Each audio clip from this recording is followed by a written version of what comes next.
kaiyendhi bhavan kaara chutney பார்க்க போறோம். அதுக்கு செய்ய தேவையான பொருட்கள் என்னென்னன்னா சின்ன வெங்காயம் 1 எடுத்துர்க்கேன்.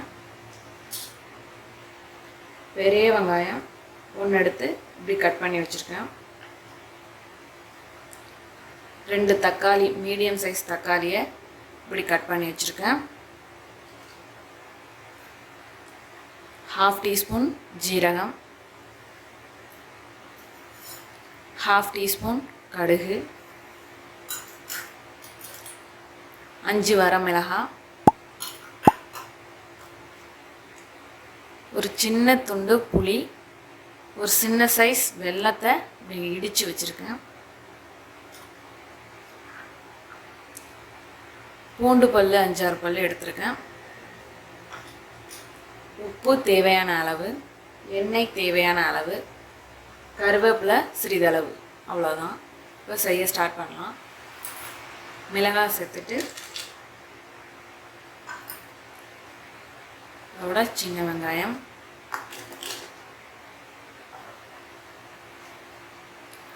பெரிய வெங்காயம், தக்காளி, பூண்டு,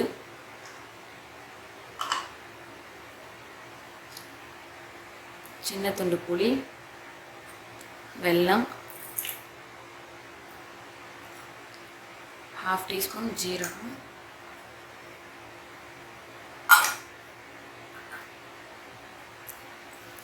உப்பு சட்னிக்கு தேவையான அளவு, அவ்வளோதான். இது நல்லா தண்ணி இல்லாமல் நைவாக அரைச்சி எடுத்துகிட்டு வந்துடுறேன். இப்போ பாருங்கள், அவ்வளோதான். இந்த அளவுக்கு அரைச்சி எடுத்து வச்சுக்கோங்க. கடாய் ஹீட் ஆனதும் 3 டேபிள் ஸ்பூன் நல்லெண்ணெய் விட்டுக்கோங்க. எண்ணெய் சூடாகிடுச்சு. கடுகு சேர்த்துக்கலாம்.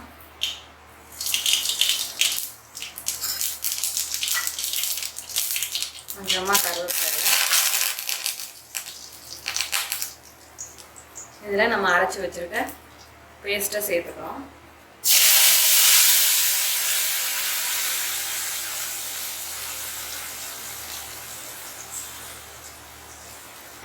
கொஞ்சமாக அலசி சேர்த்துக்கோங்க.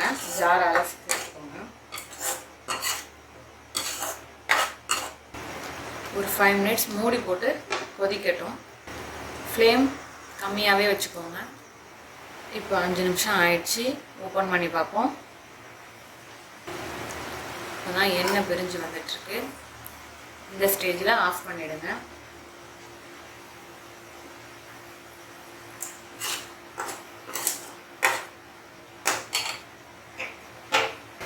நம்மளோட அருமையான அற்புதமான கையேந்தி பழம் கார சட்னி தயாராகிடுச்சு.